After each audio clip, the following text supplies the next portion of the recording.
Bismillahirrahmanirrahim. Assalamualaikum warahmatullahi wabarakatuh.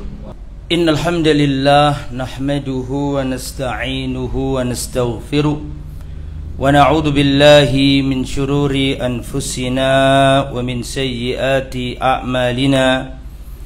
Man yahdihillahu fala mudilla lahu wa man yudlil fala hadiya lahu. Wa asyhadu an la ilaha illallah wahdahu la syarika lah wa asyhadu anna Muhammadan abduhu wa rasuluh la nabiyya wa la rasula ba'dah. Allahumma salli wa sallim wa barik ala nabiyyina wa habibina Muhammadin wa ala alihi wa sahbihi wa man sara ala nahjihi ila yaumiddin, amma ba'du. Ikhwatal iman, para hadirin jamaah, Bapak Ibu, saudara-saudariku yang dirahmati oleh Allah Subhanahu wa taala. Alhamdulillah, kita bersyukur memuji Allah karena atas limpahan karunia dan rahmatnya kita diizinkan untuk bertemu kembali di tempat yang mulia ini. Semoga perjalanan kita ke tempat ini menggugurkan dosa-dosa kita semua. Amin ya rabbal alamin. Materi kita pada kesempatan yang baik ini tentang apa nih? Hadhimul ladzat, penghancur segala kelezatan. Itu sebenarnya ucapannya Rasul. Dalam sebuah hadis, Rasulullah sallallahu alaihi wasallam bersabda, "Aktsiru dzikra hadzimil ladzat." Perbanyaklah oleh kalian mengingat-ingat penghancur kelezatan. Jadi itu ucapannya Nabi. Perbanyaklah oleh kalian mengingat-ingat penghancur segala kelezatan. Kata beliau, al-maut, yaitu kematian.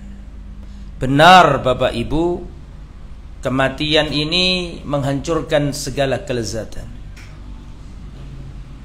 Kalau sudah datang kematian, rumah yang megah tidak ada rasanya.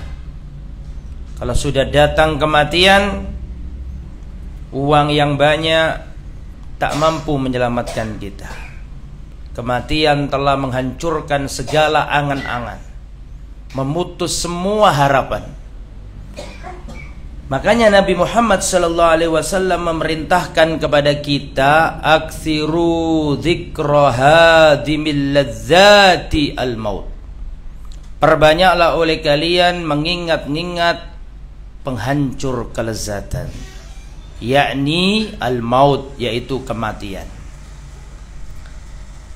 Al-Imam Al-Qurtubi mencantumkan ucapan Imam Ad-Daqqaq. Imam Ad-Daqqaq berkata, "Man aktsara min dzikril maut ukrima bi thalathati asya." Barang siapa mengingat kematian, Allah akan muliakan dengan 3 hal.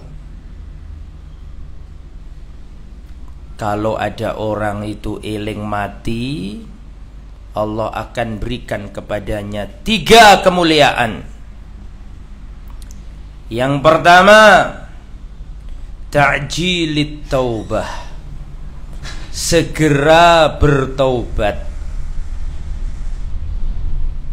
Nomor 2, wa qana'atil qalb, memiliki kelapangan hati. Jadi wong iku nek eling mati segera tobat. Nomor 1. Nomor 2, hatinya tentram. Wis donya gak salawase, gak digawa mati donyane, akhirnya hatinya tenang. Ada seorang sahabat Nabi merenovasi rumahnya. Terus Rasulullah pas lewat, dan Rasulullah berkata, apa yang kau lakukan? Ya Rasulullah, kami memperbaiki rumah kami. Kata Nabi, sesungguhnya kematian lebih cepat menjemputmu daripada rusaknya rumahmu. Ojo ngoyo-ngoyo. Ya sampean mati ya gak ngenggoni. Sekarang 2023. 100 tahun yang akan datang 2123, insya Allah kita nggak ada yang ada di sini lagi. Bangunan kokoh yang sampean bangun ditempati orang-orang yang saya yakin orang itu akan lupa dengan sampean. Orang itu hanya ingat bapaknya, itu pun kalau ingat. Mbahnya wis lali, percaya karo aku. Boyotnya tambah lali. 100 tahun yang akan datang, kita akan dilipat zaman, tidak ada orang kenal sama kita. Maka orang yang mengingat kematian, satu, diberi Allah 3 kemuliaan. Satu, cepat bertobat. 2 apa tadi? Hatinya lapang, kata gue mati ojo teman-teman. Diberi Allah hati yang lapang. Nomor 3, nasyat fil ibadah, semangat ibadah. Ini adalah 3 kemuliaan yang Allah berikan kepada orang yang ingat mati. Wa man nasiya al-maut uqiba bi thalathati asya. Dan barang siapa lupa terhadap kematian, Allah akan hukum dengan 3 hal. Yang pertama, taswifit taubah, menunda-nunda taubat. Nek sampeyan lihat ana uang umure 70 kok sik nyekelan domino, nyekel remi, itu hukuman dari Allah karena dia lupa mati. Makanya dihukum sama Allah, menunda-nunda taubat. Yang nomor 2, yang pertama tadi apa? Menunda-nunda tobat. Nomor 2, tarkir ridha bil kafaf, hatinya nggak qanaah, kurang aja. Orang kalau nggak ingat mati seakan-akan urip sak lawasi, kabeh pengen diambil, kabeh pengen dimiliki. Hatinya nggak pernah qanaah, hatinya nggak pernah lapang, selalu merasa kurang, selalu berangan-angan. Yang nomor 3, hukuman bagi orang yang lupa kematian, at-takasul fil ibadah, males ibadah. Ini ucapannya siapa tadi? Imam Ad-Daqqaq. Dal, qaf, alif, qaf, daqqaq. Imam Ad-Daqqaq. Dicantumkan Imam Al-Qurtubi dalam kitabnya At-Tadhkirah. Rasulullah sallallahu alaihi wasallam pernah bersabda, perhatikan bapak-bapak, ibu-ibu. Ini ada ibu-ibunya juga. Ibu-ibu. Perhatikan, Nabi pernah berkata, wallahi mad dunya fil akhirah illa mithlu ma yaj'alu ahadukum isba'ahu fil yammi falyandur bima yarji'. Kata Nabi, demi Allah, tidaklah kehidupan dunia ini kalau dibandingkan dengan kehidupan akhirat, maka seperti seorang laki-laki mencelupkan jarinya ke dalam samudra. Seperti orang mencelupkan jarinya di samudra yang luas. Kemudian ketika dia mengangkat jarinya, niscaya ada air yang ikut, betul? Air yang ikut jari ini, itulah dunia. satu tetes ini. Nah, kalau kita celupkan di samudra, laut, kita angkat mesti ada yang kantil di jari kita terus netes. Itulah dunia. Samudra yang luas ini akhirat. Jadi jangan sampai gara-gara rebutan satu tetes kita nggak dapat samudra kebahagiaan di akhirat. Rasulullah sallallahu alaihi wasallam bersabda dari Anas bin Malik, riwayat Bukhari dan Muslim. Perhatikan. Yatsba'ul mayyit salasatun.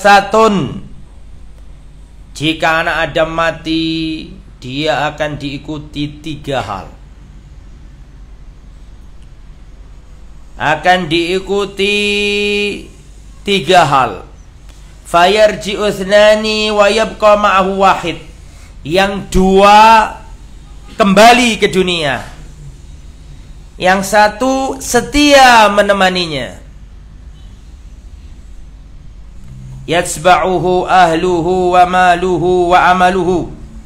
Dia diikuti keluarganya, hartanya, dan amalannya. Fayarji'u ahluhu wa maluhu.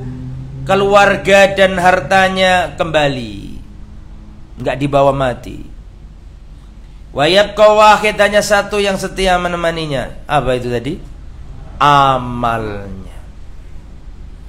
Keluarga kita, percayalah, akan melupakan kita.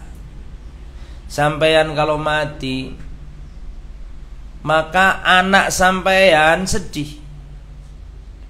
Tapi yakinlah kesedihan itu tidak berlangsung lama. Bahkan saya jamin anakmu tidak betah nunggu 2 jam di kuburannya, nggak akan kuat pulang. Dia sedih, tapi waktu akan memakan kesedihannya. Waktu akan menghilangkan kesedihannya. Dia akan pulang ketemu istrinya, ketemu anaknya, dia bercanda, kau dilupakan. Namamu sudah mulai jarang disebut, bahkan mereka melupakan dirimu, tidak mendoakanmu. Jangan hidup untuk manusia, semuanya akan berkhianat. Istrimu, meskipun sampean cintai, sampean kasih belanja yang luar biasa, kalau sampean mati sedih. Tapi yakinlah kesedihannya tidak berlangsung lama. Ya, istrimu sedih 1 hari 2 hari, tapi ingat, masa iddah akan selesai. Hari-hari berlalu, kesedihannya akan hilang. Dia melupakanmu. Dia akan mencari pengganti selain dirimu dengan harta yang kau wariskan kepadanya. Hartamu dimiliki istrimu, digunakan dengan penggantimu. Sedangkan di akhirat engkau yang ditanya hisabnya. Dari mana uang ini? Ada seorang mengawal betul bisnisnya, dijaga jangan sampai bangkrut siang malam. Dia mati. Istrinya memiliki warisan yang banyak. Istrinya menikah lagi sama lelaki lain. Kau menanggung hisab hartamu, tapi engkau tidak menikmatinya. Bahkan yang menikmatinya adalah laki-laki lain yang menggantikan diri. Semuanya berkhianat ya jemaah. Wallahi demi Allah, seandainya kita tahu betapa cepat manusia melupakan kita setelah kematian kita, wallahi kita hidup bukan untuk manusia. Hiduplah untuk Allah. Gak usah gengsi, gak usah mikiri wadanane menungso. Gak usah geng, hiduplah untuk Allah. Jangankan orang lain, anakmu akan melupakanmu, istrimu akan melupakan dirimu. Semuanya berkhianat, kecuali istri yang soleha dan anak yang soleh yang terus mendoakanmu. Sampeyan kalau mati, nama sampeyan langsung dihapus. KTP dihapus, di KK pun dihapus. Bahkan sampeyan kalau mati, misalnya nama sampeyan Ahmad, orang akan mengatakan, gimana Ahmad sudah dibawa pulang dari rumah sakit? Tidak ada orang ngomong kayak gitu. Orang mesti ngomong, gimana jenazahnya sudah dibawa pulang dari rumah sakit apa enggak? Tidak ada orang mengatakan, gimana Ahmad sudah dipendem durung? Ahmad sudah dikebumikan belum? Ahmad sudah dikubur belum? Tidak ada. Orang akan ngomong, gimana jenazahnya sudah dikubur belum? Orang tidak akan mengatakan apakah Ahmad sudah disolati? Tidak ada. Orang akan mengatakan apakah jenazahnya sudah disolati. Kamu mati, namamu hilang. Maka jangan hidup untuk manusia. Mereka khianat semuanya. Hiduplah untuk Allah Subhanahu wa ta'ala. Semua akan berlalu. Engkau akan dilipat zaman. Gak ada orang mengenal kamu. Rumahmu yang kamu bangun tinggi-tinggi, jungkir balik, bangun rumah, dimiliki orang lain. Ojo nemen-nemen dunia ini. Ojo nemen-nemen. Ya, hiduplah untuk Allah Subhanahu wa ta'ala. Ya. Rasulullah sallallahu alaihi wasallam ya, pernah suatu ketika saya kalau menyampaikan bab kematian mesti saya ceritakan hadis ini. Ini sudah sering saya sampaikan, mungkin sampean bosen, tapi jangan bosen. Ya, hadis ini harus disampaikan terus. Rasulullah sallallahu alaihi wasallam pernah mengikuti jenazah. Ada salah seorang sahabat Ansor wafat. Maka Rasulullah sallallahu alaihi wasallam mengiringi jenazahnya sampai di tanah perkuburan. Ternyata tukang galinya belum selesai. Maka Rasulullah duduk bersama para sahabat. Ketika Rasulullah duduk bersama sahabat, Rasulullah memberi wasiat. Semuanya hening, semuanya memperhatikan ucapan Nabi. Bahkan digambarkan dalam hadis seakan-akan di kepalanya para sahabat itu ada ada burungnya. Saking gak obai, saking antenge diberi wasiat Nabi. Nabi berkata, "Ista'idzu billahi min adzabil qabr." Berlindunglah kalian semuanya dari azab kubur. Diulangi lagi oleh Nabi, "Ista'idzu billahi min adzabil kubur." Berlindunglah kalian dari azab kubur. Diulangi sampai 3 kali. Kemudian Nabi berkata, perhatikan, "Innal abdal mu'mina idza kana fi inqita'in minad dunya wa iqbalin minal akhirah nazala ilaihi malaikatun minas sama'i bidul wujuh." Manusia kalau hampir mati, terputus dari dunia, terputus menuju akhirat, terputus dari dunia, kalau hampir mati, maka turunlah malaikat-malaikat putih dari langit. Jadi Bapak Ibu, nek ono wong, nek wonge iku beriman, wonge wong soleh, wong sing ahli solat, puasa, sedekah, orang yang baik, kalau mau mati, maka sebelum kematiannya turunlah malaikat-malaikat putih berseri-seri. Kemudian dia duduk sejauh mata memandang dari orang yang sakit, yang hampir mati itu. Setelah malaikat putih-putih yang banyak itu duduk menunggu orang yang akan mati itu, barulah turun malaikat malaikat maut. Maka malaikat maut ini duduk di samping, mohon maaf, itu tadi malaikat yang putih berseri-seri tadi membawa kain kafan dari surga. Itu si mayit durung mati. Belum mati. Tapi sudah malaikat putih-putih sudah apa? Sudah turun membawa apa tadi? Kain kafan dari surga. Duduk sejauh mata memandang. Setelah itu baru turunlah malaikat maut. Dan malaikat maut duduk di samping si mayit. Malaikat maut duduk di samping kepalanya si mayit, calon mati. Maka si malaikat pencabut nyawa, malaikat maut berkata, "Ya ayyatuhan nafsut thayyibah, wahai jiwa yang baik, ukhruji ila maghfiratin minallahi wa ridwan." Keluarlah menuju ampunan Allah dan keredaan Allah. Inilah makna dari firman Allah, "Ya ayyatuhan nafsul mutmainnah irji'i ila rabbiki radiyatan mardiyah. Wahai ruh yang baik, keluarlah dari jasad ini menuju ampunan Allah dan keredaan Allah. Maka ruhnya orang tadi keluar seperti keluarnya air dari teko. Seperti keluarnya air dari apa? Teko. Gampang apa sulit? Gampang. Mudah. Maka keluarlah ruhnya orang tadi seperti keluarnya air dari mulut teko. Setelah keluar, fayakhudhuha, maka diambil oleh malaikat maut. Thumma lam yada'uha fi yadi tarfata 'ainin hatta ya'khudhuha wa yaj'aluha fi dzalikal kafan.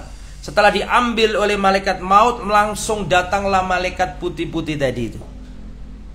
Maka malaikat putih-putih ini mengambil ruhnya orang tadi dan diberi kain kafan yang putih berseri-seri yang harum dari surga tadi. Jelas? Jelas?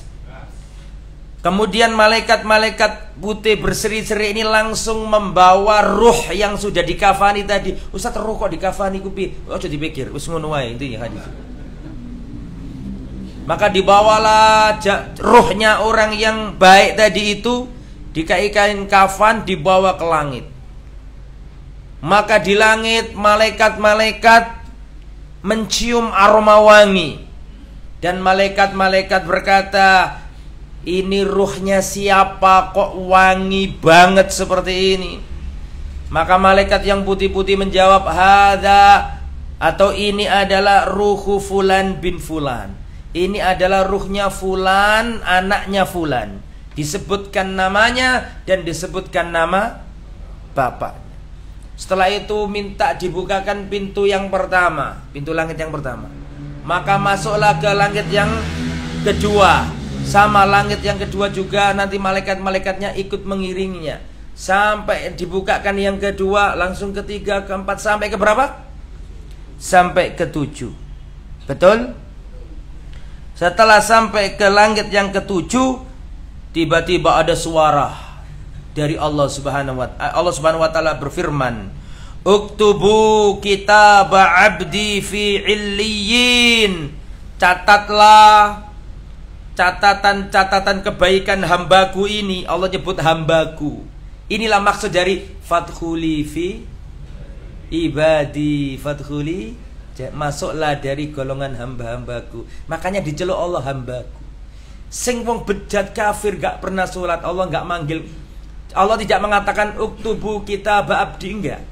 Allah gak ngomong catatlah hambaku, enggak. Tapi Allah mengatakan catatlah dia. Wis, gak pakai hamba. Ini makna dari firman Allah, fadkhuli fi ibadi, fadkhuli jannati. Masuklah di kalangan hamba-hambaku. Jadi orang kafir gak diakui.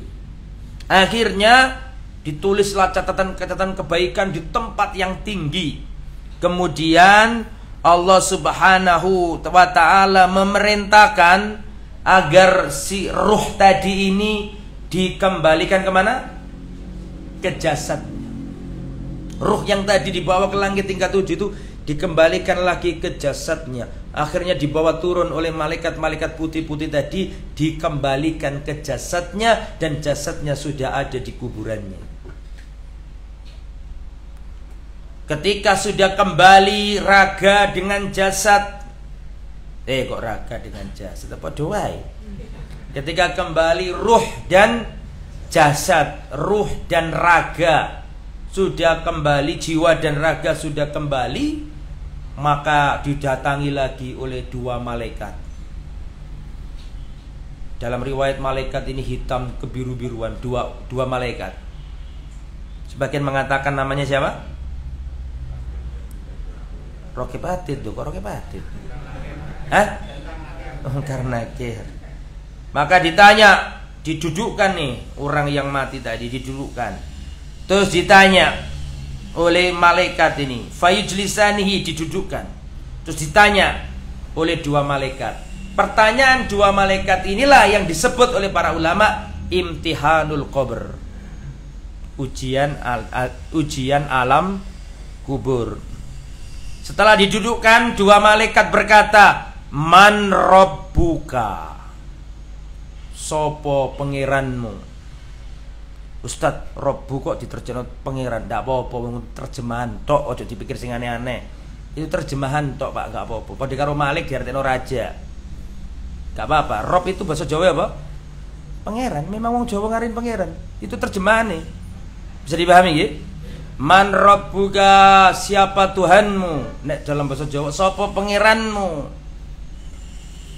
Fayaqulu, maka si mayit orang beriman, ahli sholat, pintar jawab, Rabbi Allah, Tuhanku adalah Allah. Ditanya lagi, ya, wa madinuka, apa agamamu? Dia menjawab, karena waktu hidup suka ngaji di Mushalla Al-Maghfur. Iya, betul Al-Maghfur. Waduh, salah. Al-Ghaffar. Nggih, Al-Ghaffar. Maka bisa jawab, Diniyal Islam, agamaku adalah Islam. Ditanya lagi, dan siapa Rasul yang diutus kepadamu? Dia jawab apa? Rasulullah Muhammad sallallahu alaihi wasallam. Dan terus bisa jawab. Setelah itu ada suara dari langit. Ada suara dari apa? Dari langit yang menyeru. Dan suara itu berkata, An sadaqa abdi, benar ucapan hambaku ini.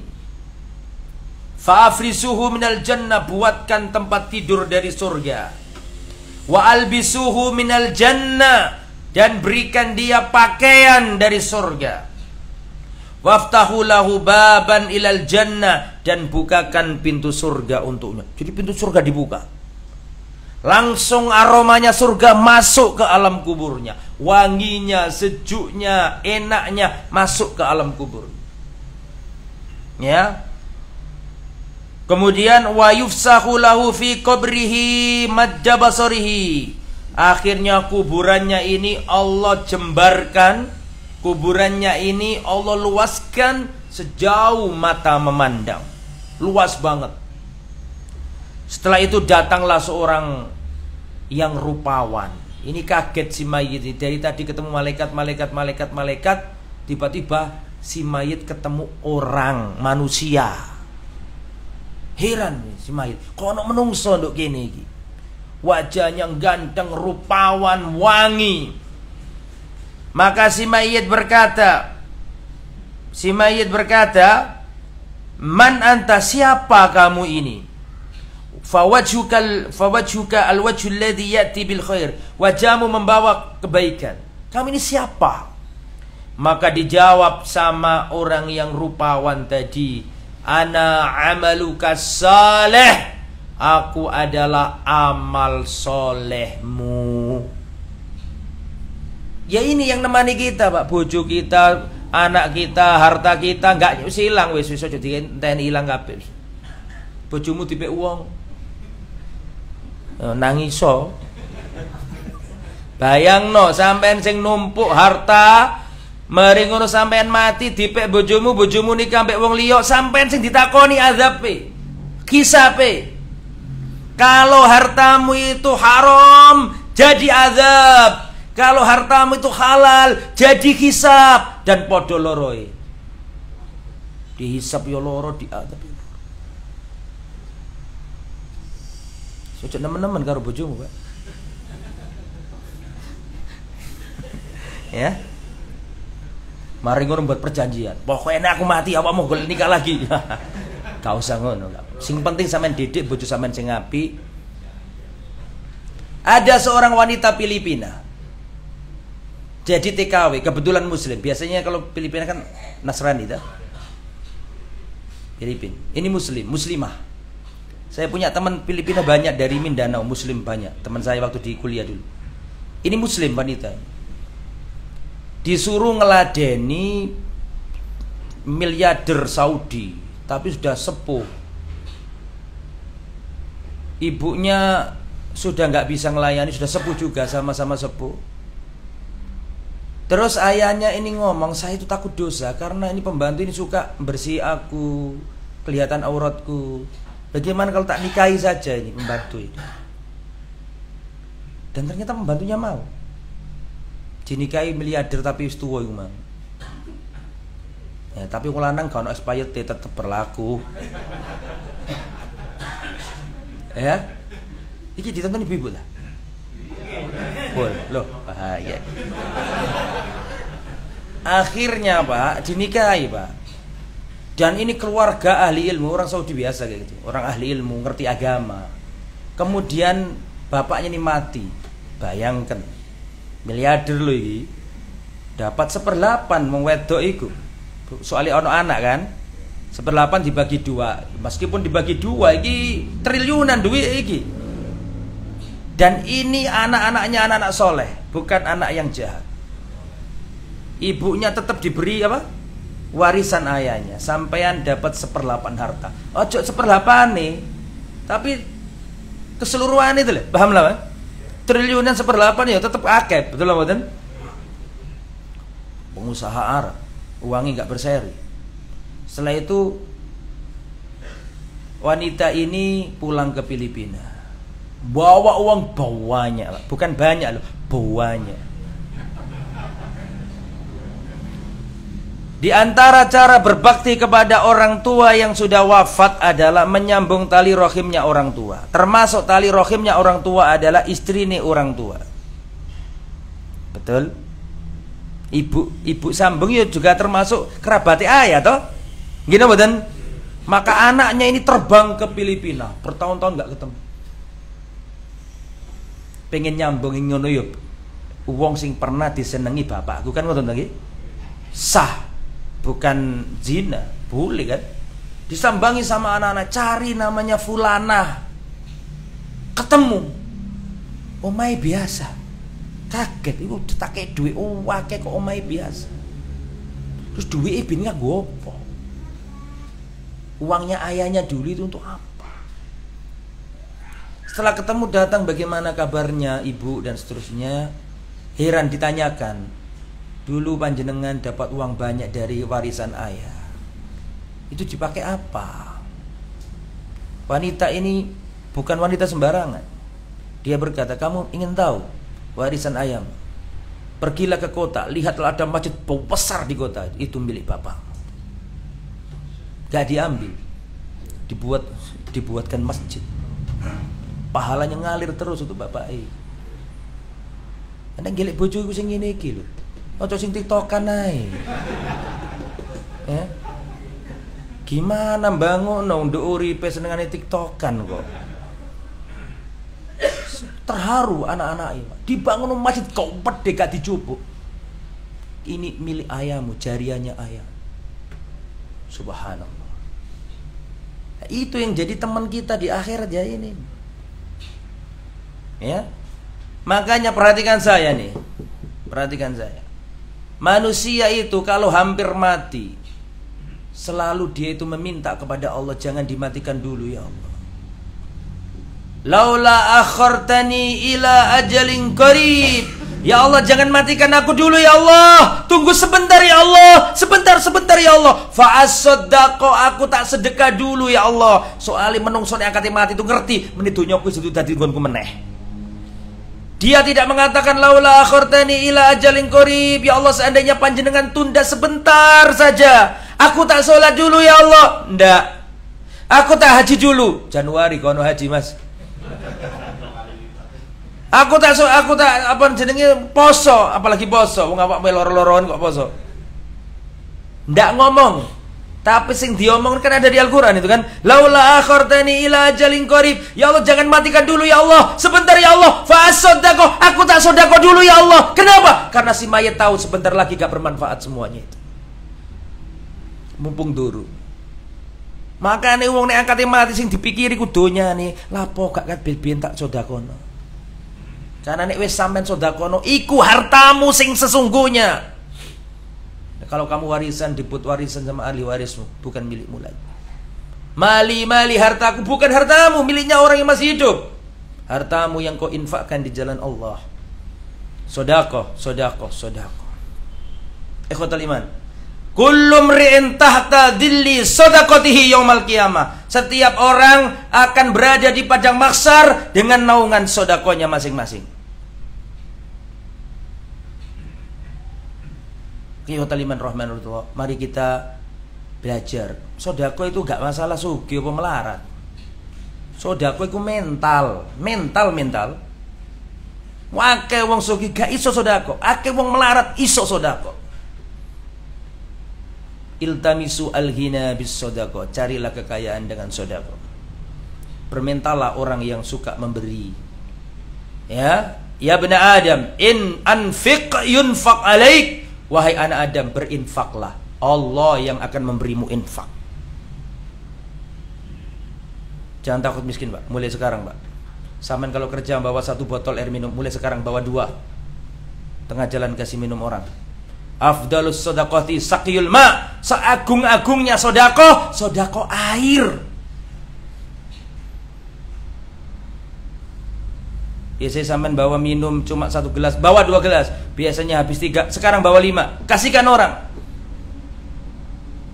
Bawa 1 karton dus air minum, kasih di masjid, taruh di mushola Al-Ghaffar. Ada orang sholat minum, itu pahalanya luar biasa. Jangankan dipakai orang sholat, orang ngaji.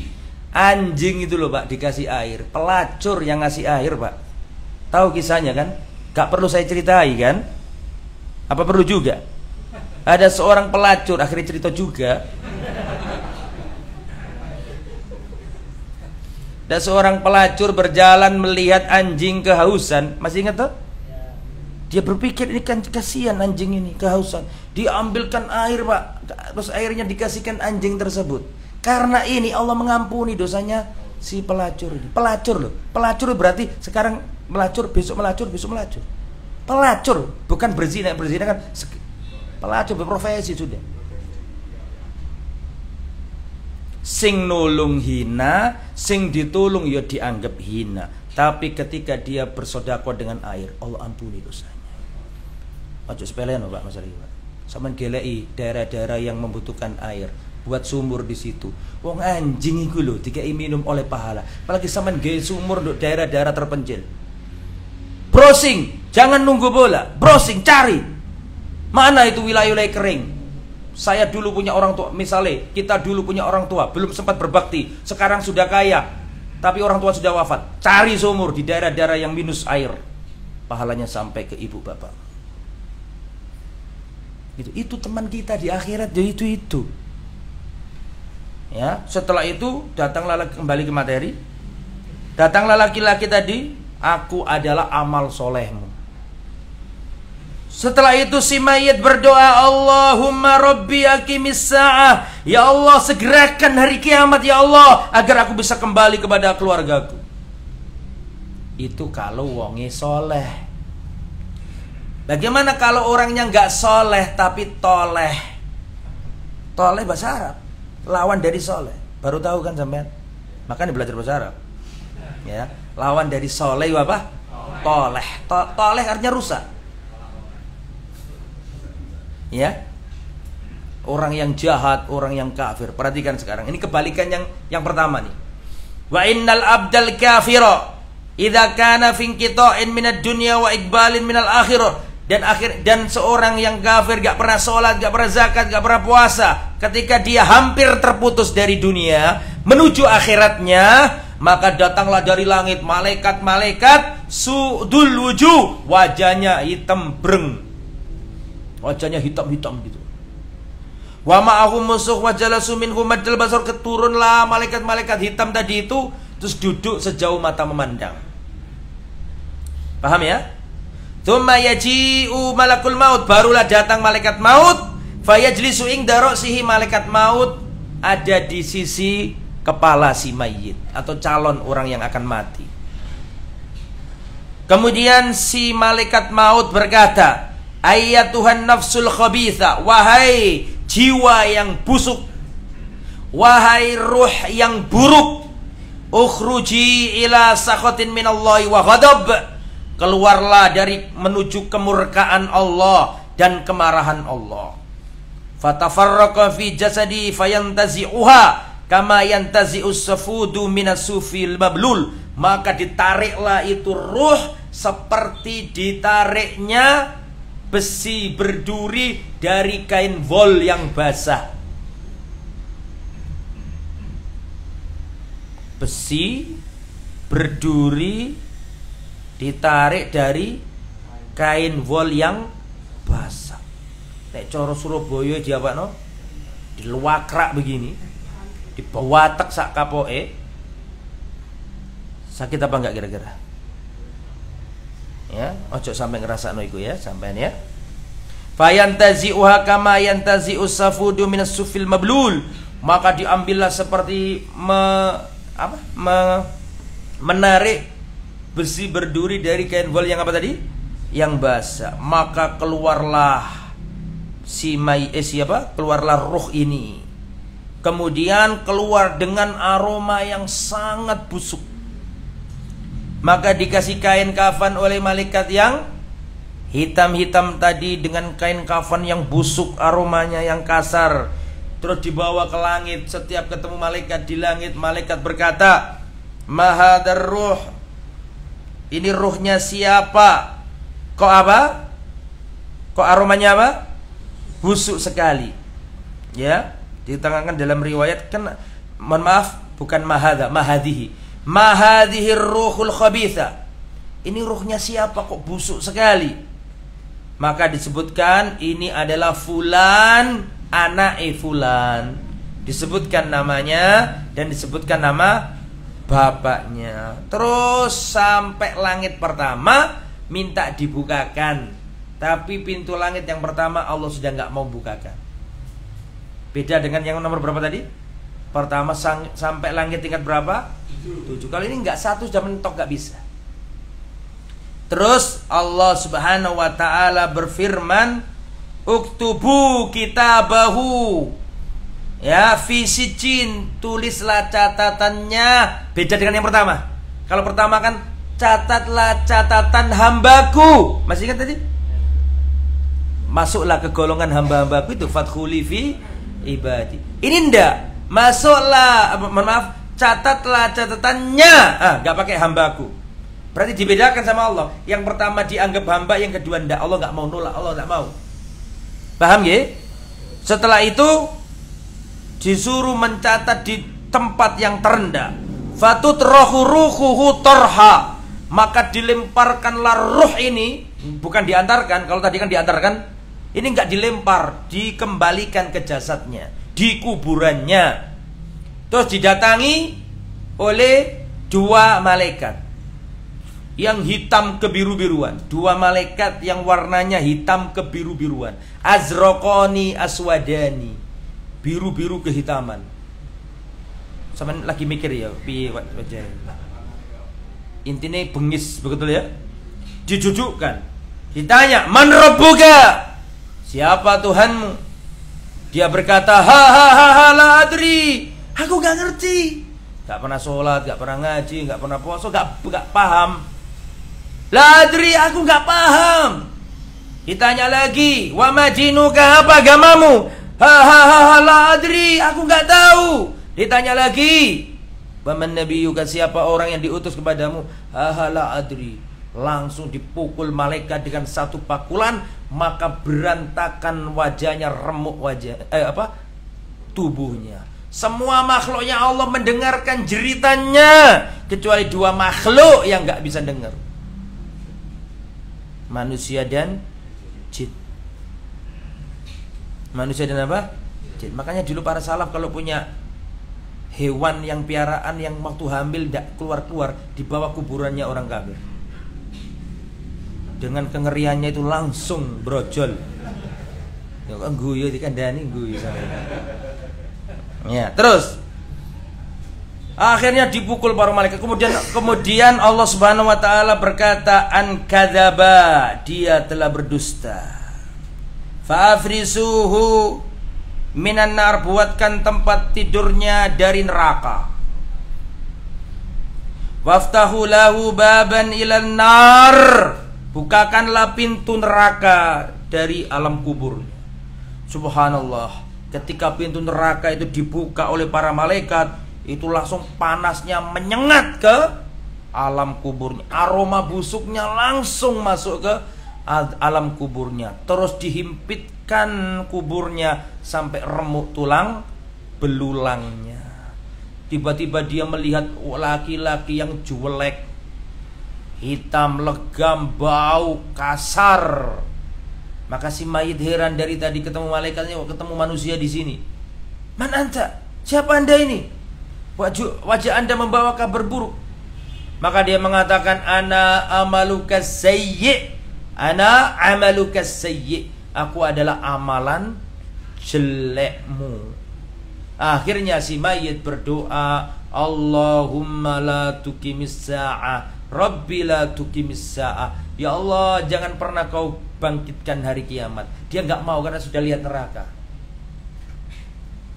Jadi orang baik, orang rusak di alam kuburnya sama-sama berdoa.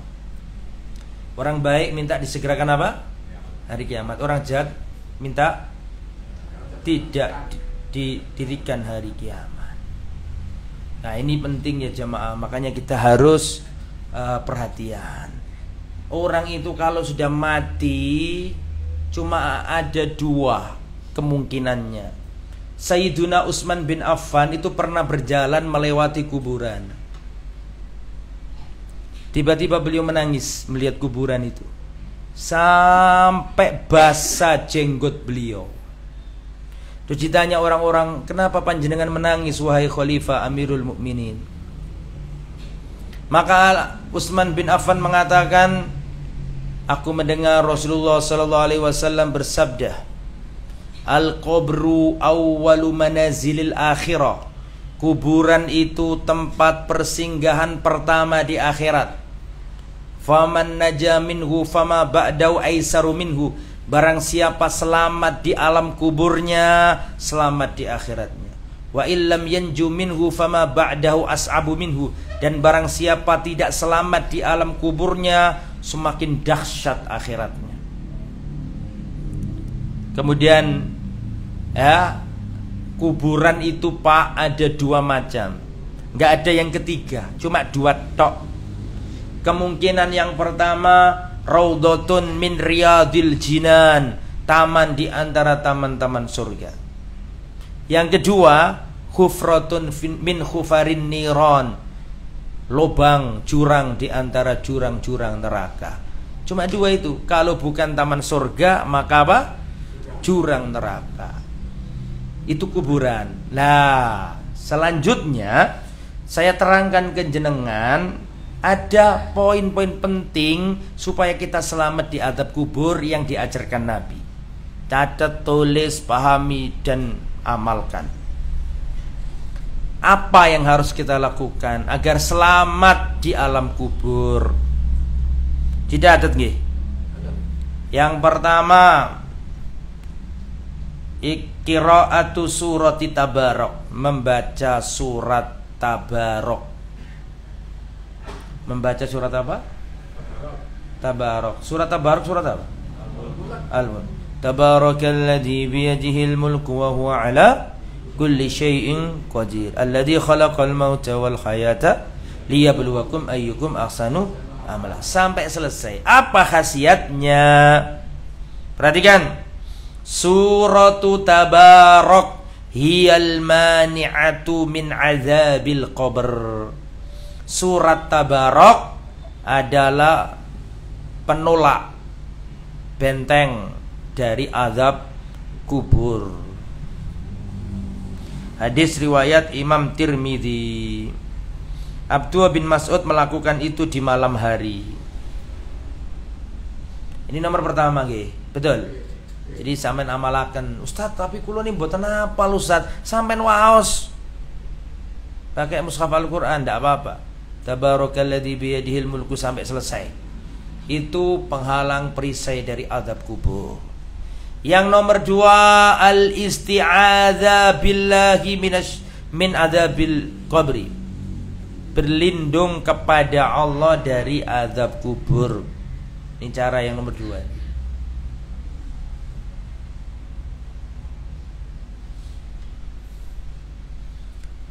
Berlindung kepada Allah dari azab kubur. Wabil khusus setelah tasyahud. Wabil khusus, terutama secara khusus kita lakukan setelah tasyahud sebelum salam. Sampun hafal? Coba piye hitungane? Allahumma inni a'udzubika min adzabi jahannam wa min adzabil qabri wa min fitnatil mahya wal mamati wa min syarri fitnatil masihid. Nabi sebelum salam, setelah tasyahud selalu berdoa minta perlindungan dari azab kubur, neraka jahanam, fitnah hidup dan fitnah kematian serta fitnah dajjal.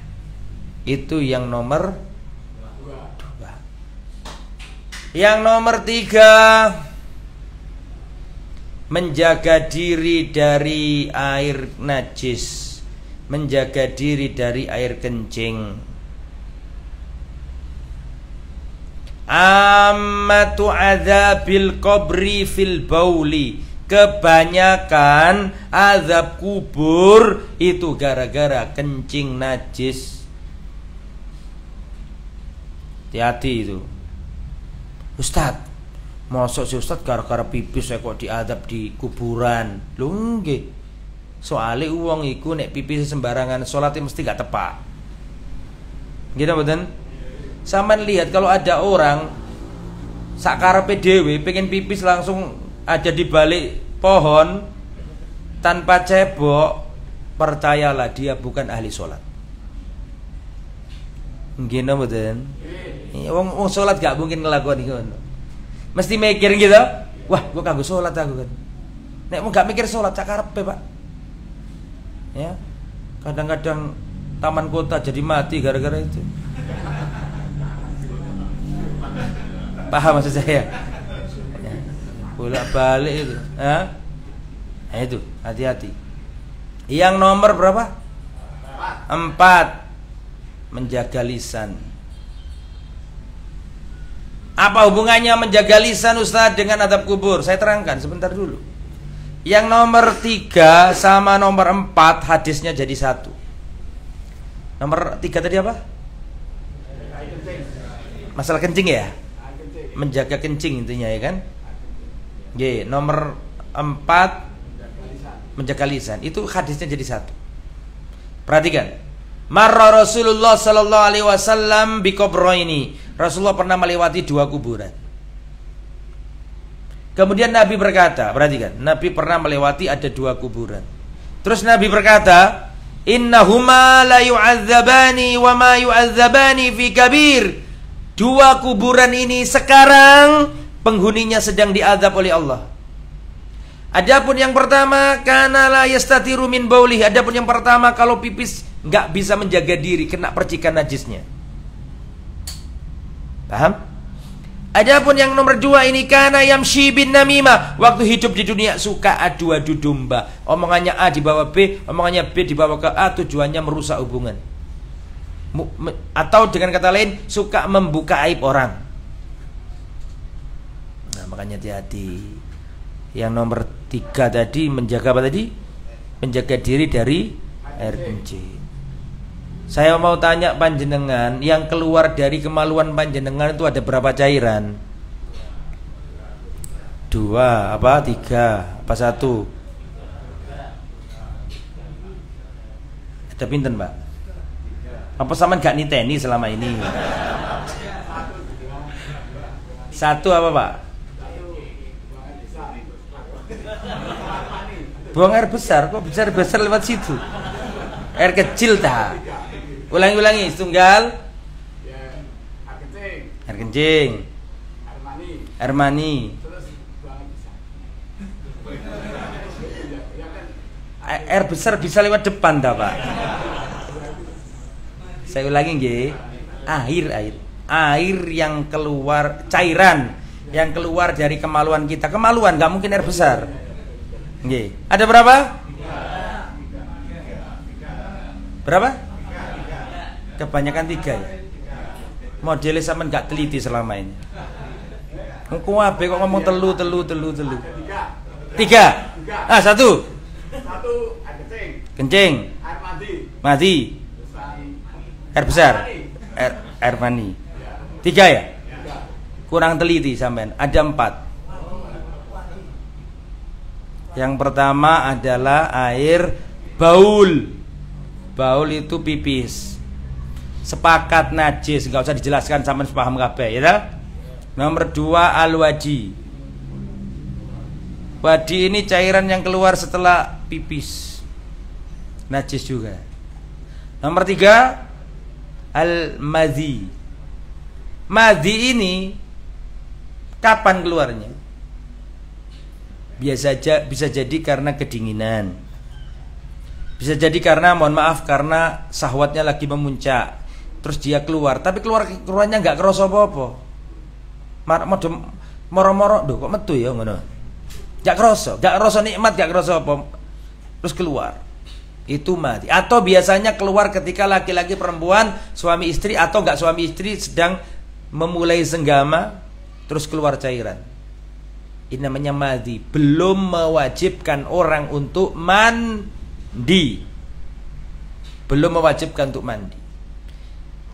Mati itu tidak memancar. Beda dengan apa? Mani. Kalau mani memancar, mati tidak memancar, dan mati tidak membuat orang lemes. Mohon maaf, saya harus terus terang, jadi jangan dianggap tabu, ya, supaya sampai jelas ngaji ini. Lah mati ini hukumnya najis apa enggak? Kok iso mboten iki lho. Mati ini najis, tapi najisnya itu najis ringan. Ada seorang sahabat Nabi yang mazza, suka keluar madhi. Sopo? Hah? Ali bin Abi Thalib. Ali itu gampang keluar madhi. Ape takon nang Nabi sungkan. Mertuane masalahnya. Akhirnya Ali bin Abi Thalib minta tolong Mikdad. Mikdad, tolong takon nang Nabi. Gimana hukumnya madhi nek gampang metu iki lho. Ditakokno. Kata Nabi, cucilah kemaluanmu dan berwudulah, sholatlah, sudah selesai. Gak usah mandi. Ustadz, ya kalau kena baju bagaimana? Kok Ustadz? Ya Rasulullah, kalau kena baju gimana? Kata Nabi suruh apa? Berciki 3 kali, cukup. Dan gak usah mandi. Oke, yang nomor berapa sekarang? 4, air mani. Mani ini kalau keluar memancar, disertai kenikmatan, membuat lemes. Betul? Mohon maaf sing turun nikah sepurane ya. Terus perhatikan air mani ini tidak najis. Air mani tidak najis. Rasulullah Shallallahu Alaihi Wasallam sholat, sedangkan di sarung beliau ada bekas maninya. Kalau kering dikerik sama Siti Aisyah, kalau basah dikucek sama Siti Aisyah, dibasuh sama Siti Aisyah. Ditanya sama tabiin, apakah ini najis? Enggak. Ini seperti ingus, ya kotor, jijik, tapi enggak najis. Nah, sampai harus bisa menjaga itu. Ya. Jadi intinya nomor berapa tadi? 3. Sampean harus menjaga kesucian. Betul? Nah, pertanyaan saya, kapan orang itu dikatakan suci? Kapan kondisi sampean itu dikatakan suci? Apa? Satu yang ngomong yang enak gitu loh, satu angkat tangan. Kapan seseorang dikatakan dalam kondisi suci?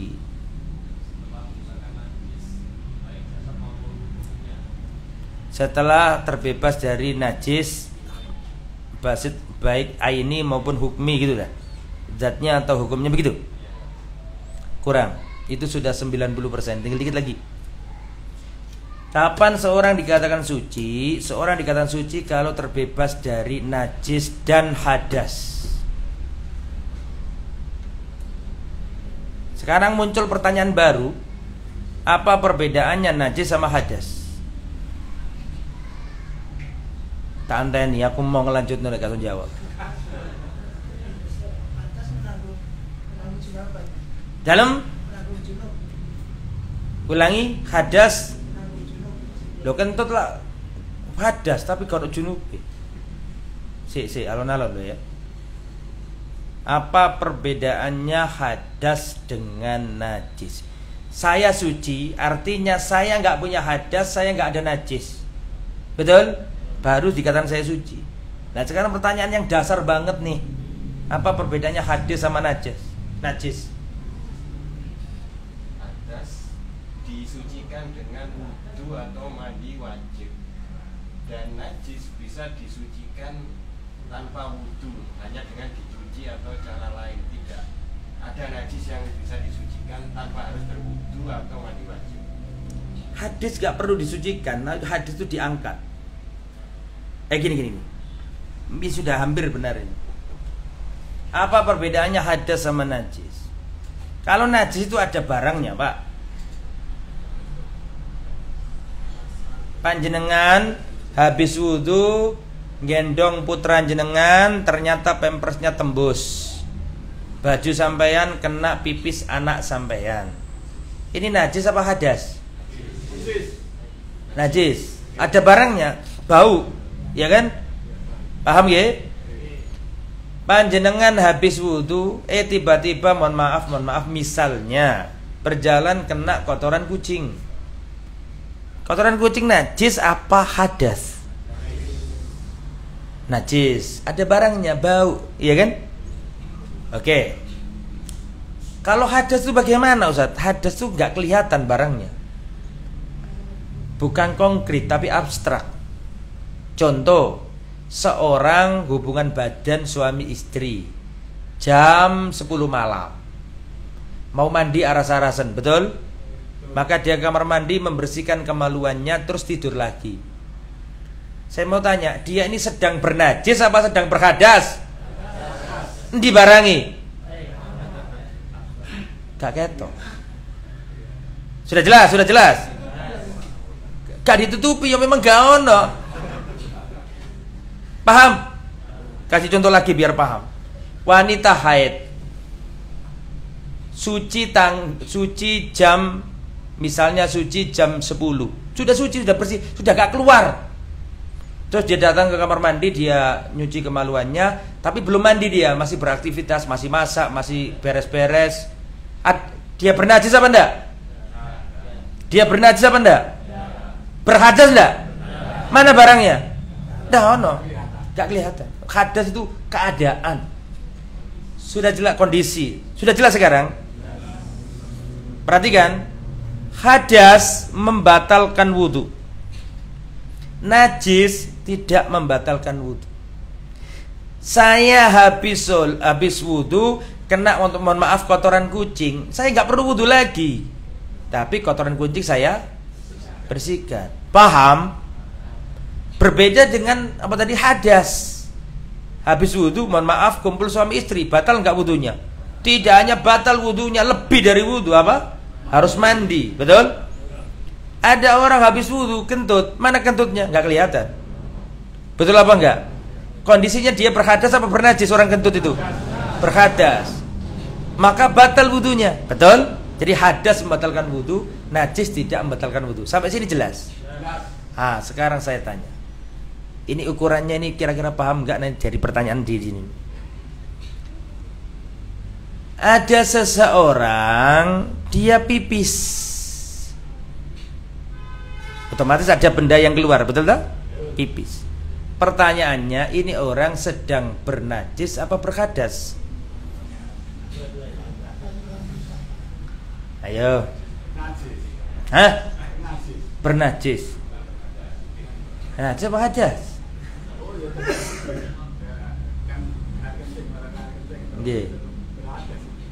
Enggak bernajis. Sing temen tak, Pak? Berhadas apa bernajis? Berhadas. Jadi kalau ada laki-laki pipis, ini terperinci. Dilihat dari sisi kepipisannya tadi itu, ada cairan yang keluar, ini namanya najis. Harus dihilangkan, disucikan. Dari sisi apa? Cairannya. Tapi setelah cairan itu keluar, dibersihkan, statusnya dia berhadas sampai dia wudu. Jadi jawabannya ya berhadas, ya bernajis. Bernajis dilihat dari bendanya, berhadas dilihat dari kondisinya. Mafhum, bisa dipahami? Nah, alhamdulillah. Kemudian terakhir sebelum pindah ke materi, karena masalah najis ini penting sekali. Perhatikan masalah bersuci dari, kalau kita mengeluarkan air pipis atau buang air besar, itu ada dua cara, Pak. Ada cara istinja, berarti pakai air. Ada cara istijmar non air. Boleh pakai tisu. Itu istijmar namanya. Boleh pakai tisu, boleh pakai kayu, boleh pakai batu, boleh pakai kain, boleh pakai sapu tangan, tapi setelah itu jangan ditaruh di saku. Sudah ya, paham ya bedanya istijmar sama istinja. Perhatikan, hubungannya istinja dengan istijmar tidak seperti hubungannya wudu dengan tayamum. Maksudnya apa, Ustaz? Maksudnya wudu sama tayamum itu badalia. Kalau nggak bisa wudu baru boleh tayamum. Paham? Tapi kalau istinja dengan istijmar nggak seperti itu. Istinja dan istijmar itu alternatif, terserah pilih yang mana. Bingung apa enggak? Saya ada di bandara, misalnya. Saya mau pipis, ada air, ada sapu tangan, ada apa? Tisu. Meskipun ada air, saya nggak mau air, saya pakai tisu aja. Pertanyaannya boleh apa enggak?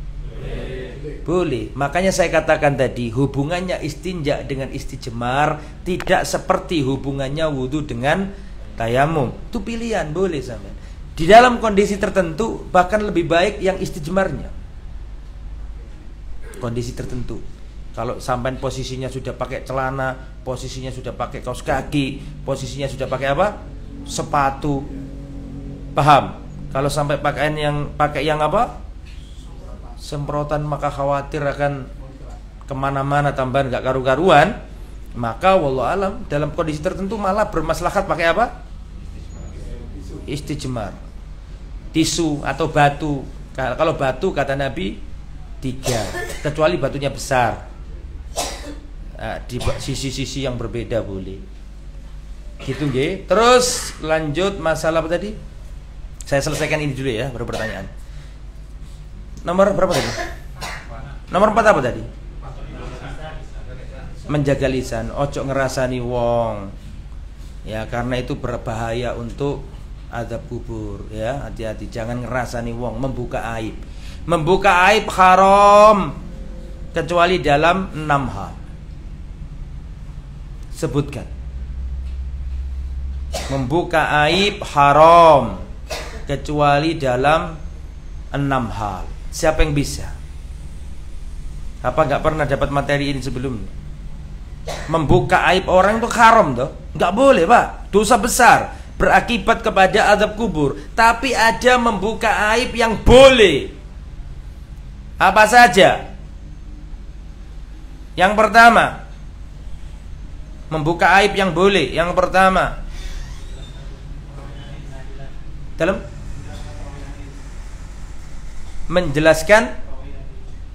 menjelaskan perawi hadis. Ya, betul. Yang pertama para jamaah, saya urutkan ya, nanti dengan juga masuk itu, insyaallah. Yang pertama at-tadzallum, dalam rangka mengadukan kezaliman. Saksi di pengadilan. Pak Hakim, saya bersumpah demi Allah, saya melihat, menyaksikan fulan ini kemarin nyolong hartanya fulan. Saya mau tanya, tolong dijawab. Buka aib enggak ini? Hah? Buka aib, tapi boleh. Tapi boleh. Karena dalam rangka apa tadi?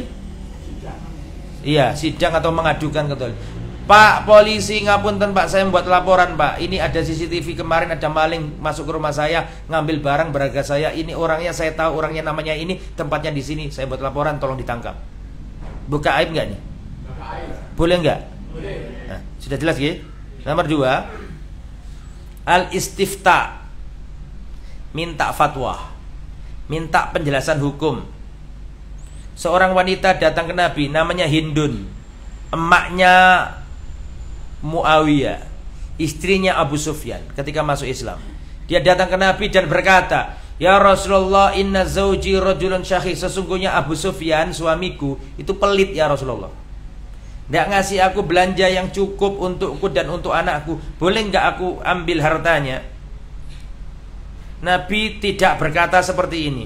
Kamu itu loh, aibnya bojomu kok kamu odono aku. Nabi nggak ngomong ngono. Karena tujuannya bukan ngelek-ngelek, no. Tujuannya minta fatwa. Paham? Apa kata Nabi? Khudhi ma yakfiki wa waladiki bil ma'ruf. Ambillah harta suamimu untukmu dan untuk anakmu dengan cara yang ma'ruf. Ma'ruf yang bagus. Ojo nemen-nemen rakusi, ojo nemen-nemen ngambile. Sekedar cukup untukmu dan untuk apa? Anak. Berarti boleh. Cuman untuk zaman saat ini jangan gampangan seorang istri minta fatwa ke ustadz tentang suaminya. Ustadz, ini gimana suami saya itu ustadz, mau poligami ustadz, begini. Ustadz, suami saya itu begini. Duel-elek no suami di depan ustadz. Ojo. Tapi kan gak apa-apa ustadz nyati istifta. Iya mas yang ngono, ojo gampangan. Kenapa? Karena rumah tanggamu itu kalau aibnya sudah keluar dari tembok rumahmu, sudah bukan rahasia lagi. Tapi kan ustadz, iya ustadz yang bojone ustadz, belum tentu. Ustadz itu cerita orang bojone, oh tambah gak karu-karuan, gitu. Meskipun demikian jangan gampangan minta apa. Kalaupun terpaksa disamarkan, ustadz bagaimana nih ustadz? Ada seorang istri, suaminya begini, apa yang harus dilakukan istrinya? Gitu. Meskipun ustadznya yo ngerti paling. Ya. Tapi mending lah ojo langsung. Ya kadang-kadang itu bahaya gitu itu. Oke ya. Nomor berapa sekarang? Nomor 3, al-isti'anatu ala taghyiril munkar. Minta tolong untuk mengubah kemungkaran. Sampean punya adik, sampean tuturi tetep nggak gelem. Dia nggak pernah sholat, suka mabuk, sampean tuturi nggak pernah gelem deh. Akhirnya sampean ngomong nang ustadz tolong saya ustadz, adik saya itu sungkan karo sampean, tolong sampean nasihati adik saya itu gak pernah sholat, suka minum minuman keras. Saya mau tanya, buka aib enggak ini? Buka aib. Tapi boleh, karena tujuannya apa tadi nomor 3? Kebaikan. Loh, nomor 3 nih gue mengubah teksnya udah diubah loh ya, mengubah kemungkaran. Nomor berapa? 4, at-tahdhir. Nah, ini yang disampaikan jenengan tadi. Memperingatkan kaum muslimin dari bahaya. Hati-hati, ini perawi ini lemah misalnya. Perawi ini orangnya suka berdusta. Hati-hati dengan aliran Syiah, ini berbahaya. Ini tokohnya di sini jangan ikut. Dia ini orangnya Syiah misalnya. Boleh memperingatkan, tahdzir. Memperingatkan umat dari bahaya. Sudah jelas?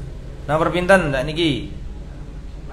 Nomor 5, mujahir fiskon. Ini dicantumkan Imam Nawawi nih, cerita ini. 6 hal ini dicantumkan Imam Nawawi dalam kitab Riyadhus Shalihin bab hibah yang boleh. Buka aib yang boleh. Nomor 5 sak niki nggih. Mujahir fiskon, orang yang terang-terangan melakukan maksiat. Suka mabuk di kampung, terang-terangan Pak, enggak pakai diteding aling-aling. Terang-terangan minuman keras. Suka teriak-teriak kalau malam hari, semua orang tahu. Lah orang yang kayak gini nih boleh diceritakan aibnya. Wong gak diceritani kabeh wong seru. Betul? Dia sendiri gak menjaga aibnya. Bagaimana orang lain suka jaga aibnya? Jelas nggih? Yang terakhir, litarif, dalam rangka memperkenalkan. Ada seorang wanita, namanya saya lupa namanya ini. Asma binti Qais apa siapa ya? Abu Fatimah binti Qais, saya lupa namanya. Wanita ini datang ke Nabi, ya Rasulullah, telah datang 2 laki-laki kepada aku ngelamar aku. Yang pertama Abu Jaham, yang kedua Muawiyah. Sing tak pilih ya Rasulullah, Muawiyah apa Abu Jaham? Kata Rasulullah, adapun Muawiyah miskin, gak punya apa-apa. Jadi boleh nolak orang karena miskin, boleh. Ya. Adapun Muawiyah miskin, tak punya apa-apa. Adapun Abu Jaham suka dia tidak meletakkan apa? Tongkatnya dari pundaknya, suka mukul wanita. Rasulullah menceritakan aib enggak nih? Tolong dijawab. Boleh, tujuannya mengenalkan, soalnya mau nikah wong iki, betul tak? Kata Rasulullah, kalau Abu Jaham itu suka mukul, kalau Muawiyah miskin enggak punya apa-apa, kalau kamu mau nikah saja sama Usama bin Zaid. Pak Usama ini keriting hitam keriting tapi pendekar jagoan, kecintaannya Nabi. Siapa namanya? Usama bin Zaid. Katanya wanita ini, Usama. Maksudnya Muawiyah gak oleh, Abu Jaham gak oleh, tapi di jodohnya siapa? Usama. Tapi nikah sama Usama akhirnya. Usama pendekar, pahlawan, orang hebat. Akhirnya Allah memberikan cinta untuk keduanya. Akhirnya nikah sama siapa? Usama. Itu boleh. Ada orang datang, saya punya teman namanya Fulan. Saya mau kunjung ke rumahnya di daerah A. Saya datang ke daerah A, saya tak tanya, Pak ngapunten Pak, pundi nggih griyane saudara teman saya Fulan. Itu teman saya dulu, saya ingin silaturahim. Rumahnya ten pundi nggih? Ya, Fulan sing ndi Mas sama niki Mas? Fulan iki akeh lho kene. Ngapunten Pak nggih, niku lho Pak Fulan sing ngapunten nggih Pak nggih. Fulan sing kakinya sakit iku lho Pak. Cacat maksud saya. Boleh enggak ini? Boleh. Dalam rangka apa? Mengenalkan, bukan mencela. Selain namanya hal ini, hati-hati dan macam-macam. Riba itu dosa besar. Seperti makan bangkai saudaranya yang masih seperti makan bangkai saudaranya. Terus nomor berapa itu? Nomor bukan. Agar selamat dari siksa kubur.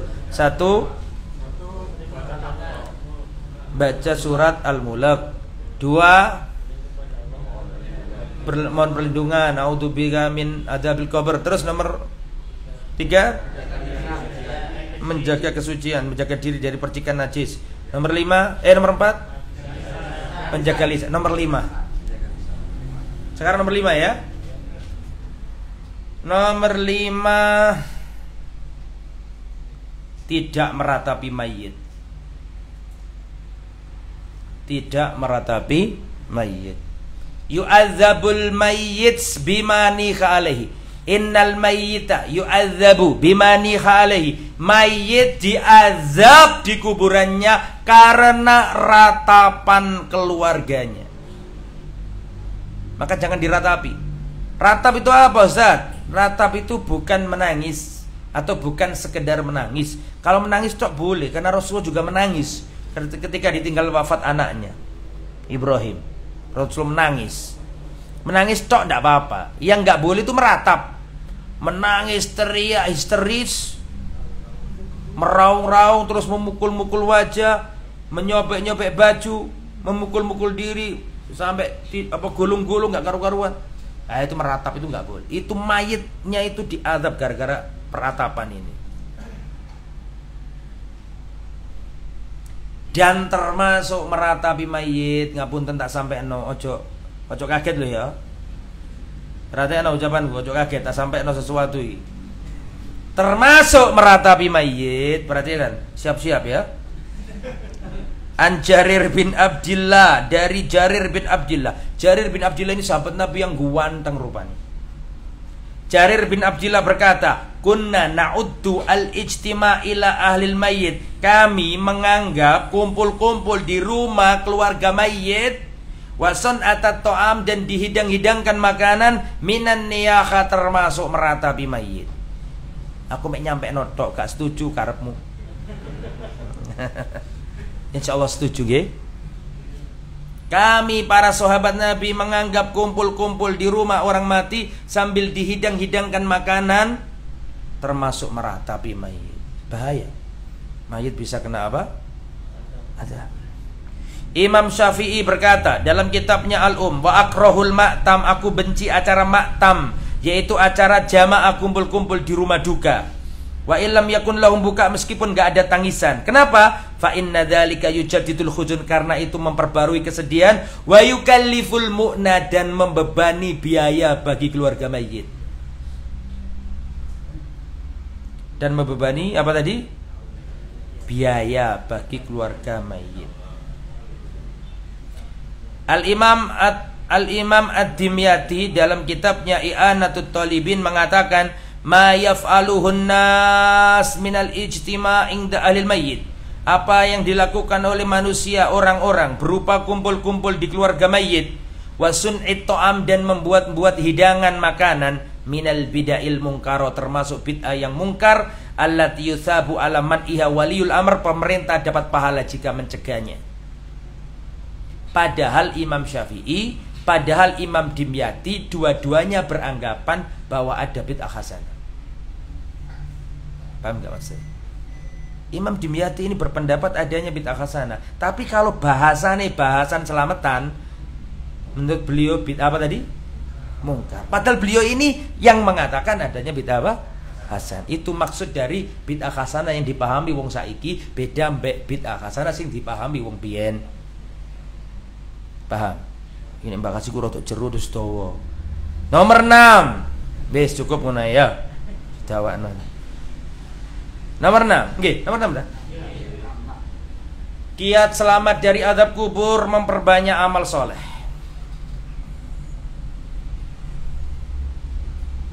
Saya bacakan sebuah hadis. Perhatikan.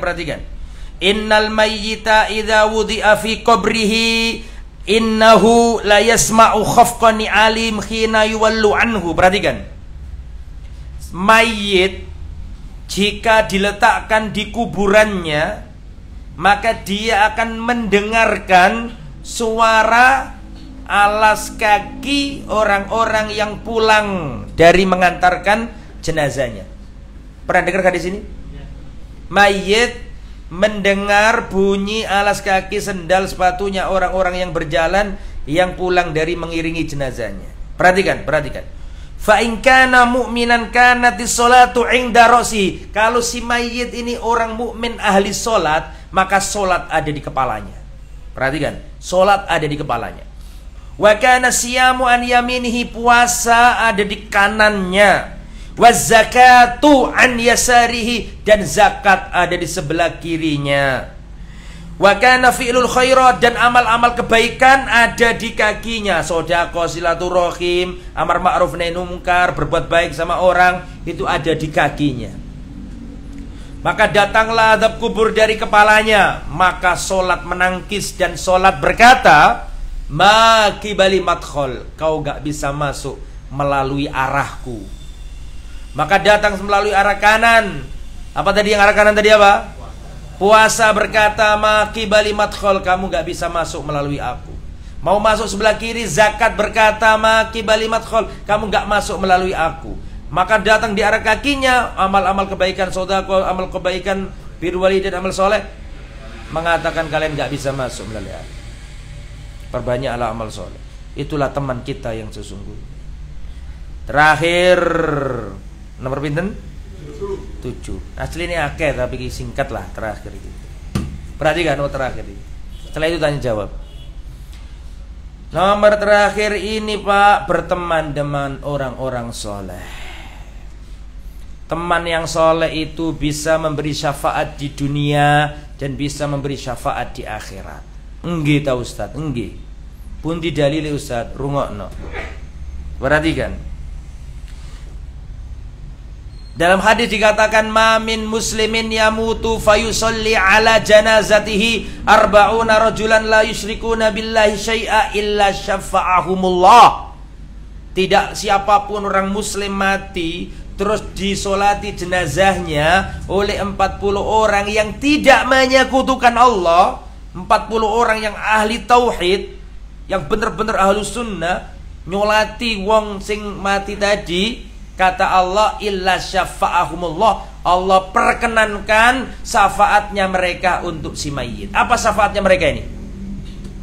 Allahumma ighfir lahu warhamhu wa'afihi wa'fu. Artinya doanya dikabulkan.